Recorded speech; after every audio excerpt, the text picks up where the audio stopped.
एक दुकानदार लागत मूल्य से 35% ऊपर अपने माल को चिन्हित करता है। 35%, तो किसी पे अगर 100 रुपये लिखा है तो ये उस पर क्या लिख देगा, 135 लिख देगा, 35% अधिक अंकित कर देगा। और ग्राहक को 23% की छूट देता है, तो अगर कोई 100 रुपये का माल है तो उस पर 23 रुपये की क्या देगा, छूट देगा। मतलब कितने में बेचेगा, 77 में। बोलो भाई ठीक है नहीं? अरे भाई 35% ऊपर अपने माल को चिन्हित करता है तो 100 पे 135 लिख देगा। 23% की छूट देता है तो 100 रुपये पे 23 की छूट देगा, तो कितने में बेचेगा, 77 में बेचेगा। और ख़रीदने के समय वह 1 किलो की बजाय 1120 ग्राम का उपयोग करता है।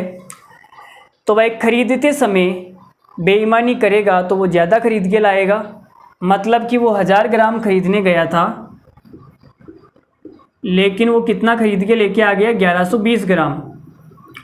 और बेचते समय बेईमानी करने का मतलब है कि वो कम बेचेगा। 1000 ग्राम बेचने की बात करता है, लेकिन वो बेचता कितना है, 880 ग्राम। ये वाला जो अनुपात है वो उल्टा लिखा जाता है। मैं बार बार बोलता हूँ, बेचने वाले अनुपात को लिखते वक्त ध्यान रखना है। 1000 बार बोल चुका हूँ, ठीक है। तो आपने कहा सर इन सब को अगर हम गुणा करेंगे तो हमारा प्रॉफिट आ जाएगा। प्रॉफिट कितना आएगा देखो, तो भाई देखो 3 जीरो है, 3 जीरो से 3 जीरो कट गई, और 1 जीरो से 1 जीरो भी कट गई। 11 के पहाड़े से 11 सत्ते 77, और 11 अंटे 88। और कुछ कटेगा? और आप ये भी बोल सकते हो कि सर 8 एकम 8, और 8 के पहाड़े से 112 कितनी बार कटेगा, 14 बार। 14 बार कटेगा, ठीक है भाई 14 बार कट जाएगा ये भी। और कुछ कटेगा क्या? मुझे लगता है और कुछ भी नहीं कटेगा। तो ये कितना आ जाएगा, 100, और ये 2 जीरो और इंटू ये आ जाएगा 135 मल्टीप्लाई 7 इंटू 14। इनको गुणा करना है ना। तो भाई यार 5 से काट दूँ क्या मैं इसको? तो आप मुझे एक बात बताओ, जो लाभ परसेंट है, मैं आपसे कहूँ कि मैंने 100 रुपये का सामान 105 रुपये में बेच दिया तो लाभ कितना है? तो आप ये बोलोगे सर 100 पे जो लाभ हुआ वही हमारा परसेंटेज हो जाएगा। 5 रुपये का लाभ हुआ और 100 पे होने वाले लाभ को ही हम परसेंटेज बोलते हैं, तो 5% का लाभ हो गया। बोलो ये बात आप बोलोगे या नहीं बोलोगे? मैंने आपसे कहा कि 100 रुपये का माल आपने 105 में बेच दिया, इस बात का क्या मतलब है कि आपको कितना लाभ हो गया, 5% का। तो यहाँ पे अगर मैं 100 बना लूँ, यहाँ पे अगर मैं 100 बना लूँ, तो इधर जो भी संख्या आएगी वो क्या हो जाएगी, हमारी प्रॉफिट हो जाएगी। भाई प्रॉफिट होगी या नहीं होगी? तो आपने कहा सर बना लो 100, यहाँ 100 बनाने के लिए मुझे क्या करना पड़ेगा, 2 जीरो का भाग देना पड़ेगा। यहाँ 100 का भाग दूंगा तो 2 जीरो कम हो जाएगी, कट जाएगी। इधर भी मुझे 100 का भाग देना पड़ेगा, ठीक है।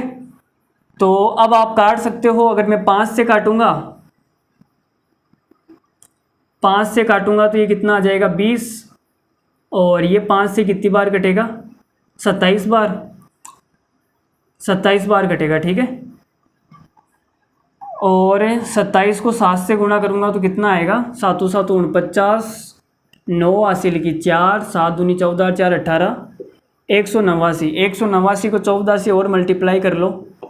14 नम्बर कितना होता है, 126 का 6, 14 अंटे 112, 112 और 12 24, 14 एकम 14 और 12 26, 26 46 आ रहा है। कितना आया, 26 46। तो यह आ जाएगा 100 अनुपात 26 46 बटे के अंदर कितना है, 20। तो 20 का भाग जब इसमें देंगे तो ये कितना आ जाएगा, 13 23। कितना आ जाएगा, 13 23, और पॉइंट लग जाएगा यहाँ पर, ठीक है।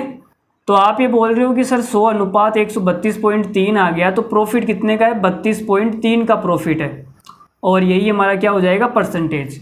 तो 32.3 हमारा पहला ही आंसर करेक्ट है। 32.3% हमारा क्या है इस सवाल का करेक्ट आंसर है। तो हमारा कैलकुलेशन करने का अंदाज़ आपको कैसा लगा कमेंट करके ज़रूर बताना। तो आगे बढ़ रहे हैं भाई हम। अरे बोलो भाई, इजाज़त है?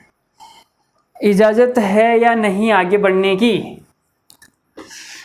एक बात कहूँ, क्या इजाज़त है? तेरे इश्क की मुझको आदत है। चलो भाई।